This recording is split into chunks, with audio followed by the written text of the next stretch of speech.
Why is the stock market crashing again? Over the last couple of months, many AI stocks has crashed. Microsoft, Oracle, Palantir. So it doesn't make sense that the stock market is crashing again.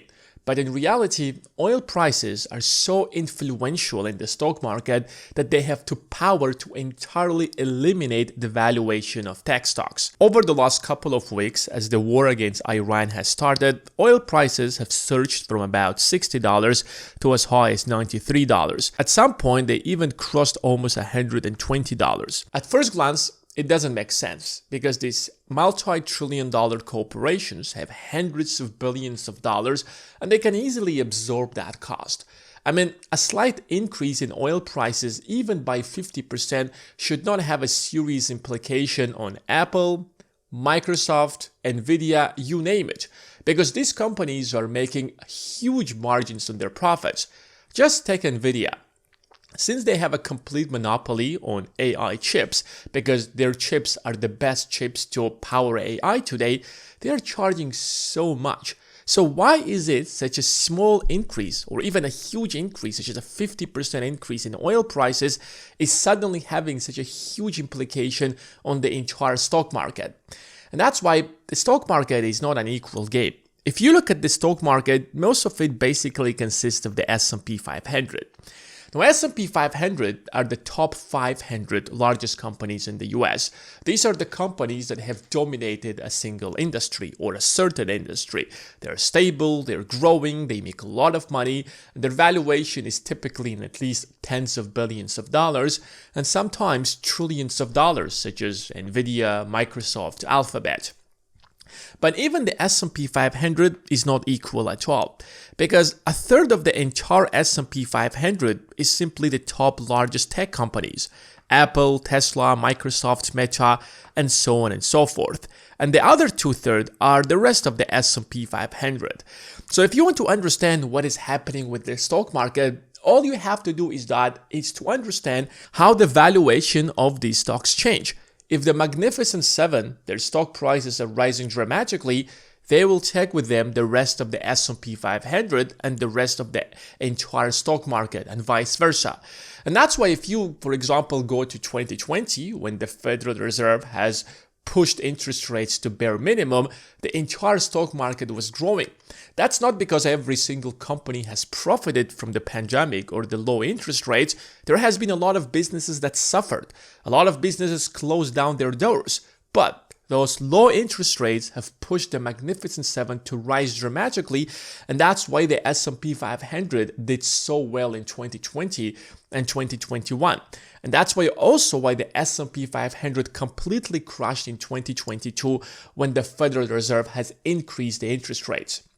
Now, to understand the tech companies, you have to look at them as a printing machine that takes money in and makes money out. If you look at the tech company in this scenario, then you understand how their valuation actually works. So a business at the end of the day is money coming in, building a product, doing a process, and then money comes out. But not all that money is equal. So for example, Amazon makes like $700 or $800 billion in revenue. And yet Amazon is not the world's largest and the most valued company because there is a huge cost. They're not making a profit on that $800 billion. Because most of that is just you made a revenue and then there is a cost. Let's suppose that I'm going to sell this pen for $1 billion, but my cost is like $999 million.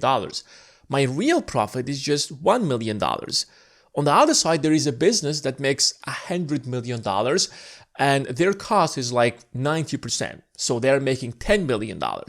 Even though that the second business makes a lot less money than my business, their valuation is going to be a lot more because they're making more money for their investors. So to understand the valuation of a tech company, we have to understand what is the real value of the present cash and what is the real value of the future cash. Because if I'm going to tell you that my business is going to make, let's say, $1 trillion 5 years from now, the question you should be asking yourself is that what is going to be the value of that $1 trillion today? Because if you had that $1 trillion today, you could have invested that money and got some interest. there is going to be a lot of inflation between now and the next 5 years. So the value of that $5 trillion today is going to be a lot less than today. And that's why we always say that a dollar today worth more than a dollar tomorrow. If you reverse engineer this sentence, then it means that a dollar tomorrow worth a lot less than a dollar today. So the real question comes back at the end of the day is that how these businesses make money and what's the valuation of that future cash flow or that future profit in today's money. Most tech companies are giving us a very simple promise. We are developing technology. And to develop this technology, we need a lot of money that should go into this printing machine. We will develop the technology and we will make a lot more money in the future. So for example, we are going to put $1 billion into this business, and then this business is going to make $10 billion. So the real question is that what is the cost of this $1 billion and what is the true value of this $10 billion? And rising oil prices have a huge implication on these two numbers. And that is why the value or the stock price of these companies either go up or down. So Iran says to the world that get ready for oil prices of $200. Why?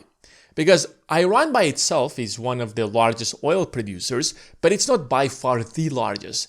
It sits at a point where it literally controls 20% of the global oil supply. So Gulf countries literally produce a lot of oil, but most of that oil goes through the Strait of Hormuz. But because the United States is still unable to control that Strait of Hormuz, it means that there is a deficit of 20% of the global oil. That means that oil prices will continue rising. And this is just the beginning. And just to show you how serious that problem is, countries have already, such as Japan and the European Union, released their strategic reserves because they know that this problem is not going to be solved anytime soon. So high oil prices instantly means that there is going to be a lot of inflation. Why? Because our global economy is interconnected. Everything is being moved from one country into another, from one city into another, from one county into another. And because there is a transportation cost, it means that by the time it reaches to a different place, since gas prices have risen, the final cost is going to rise. But that's just part of the story. The second part of the story is that global shipping becomes more expensive since it's unsecure, since insurance companies have gone up, and basically global shipping is not as safe as it was in the past. So all of these are driving the cost and inflation across the globe higher and higher. And when you have high inflation, instantly the Federal Reserve has to control inflation by hiking interest rates. Now, it doesn't matter what is the real cause of that inflation. It could be tariffs, it could be high energy prices, it could be whatever it could be. The job of the Federal Reserve is not to play with that. The job of the Federal Reserve is to manipulate interest rates to have either low inflation or high inflation. So imagine we had up until this time like $50 per barrel the price of oil. Now the price of oil could potentially go to as much as $150 or $200. That means that there is going to be entire inflation throughout the entire year. So the Federal Reserve instantly increases the interest rates. That leads to higher yields on long-term treasuries. Now the question is that what does that do to the future dollars? So this business that's supposed to make $10 billion in the future, what is going to be the real value of this $10 billion when there is going to be more inflation and higher interest rates? Two things. Because inflation is now going to be higher, the value of that $2 billion is going to be a lot less than it would be when inflation would be lower. Secondly, because the Federal Reserve is increasing interest rates, the yield on 10-year treasuries are also rising. That means that the opportunity cost is rising. That means that if I had that money today, I could have invested that money in the US treasuries and I could have earned a higher interest rate. So essentially, these two factors make that $10 billion that the company will make 5 years from now a lot less valuable because there is inflation and because yields on long-term treasuries have risen. And that's why the valuation of a tech company instantly goes down. Nothing fundamentally have changed. We have the exact same business and we have the exact same projections on their future profits. Simply these two factors instantly change the valuation on paper. And since most investments are being made by large multi-trillion-dollar corporations, they always look at the valuation. If the valuation on paper changes, they will start selling their stocks, so the stock price instantly goes down. The second thing to pay attention to is what is going to happen to the cost of capital expenditure. Capital expenditure is the money that the business is spending to build a business or to build a project. So right now we are in the middle of AI revolution, and AI requires hundreds of billions of dollars on investments, whether these are the computer chips, data centers, research and development, getting market share, it doesn't matter. So these businesses have to borrow money in order to make these investments. Take Oracle, that has borrowed about $30 to $40 billion. Amazon has to borrow a lot of money. When we have high inflation, that means that the Federal Reserve has to increase interest rates, which means that the cost of borrowing money is going to be more expensive, which means that the cost of capital expenditure instantly rises.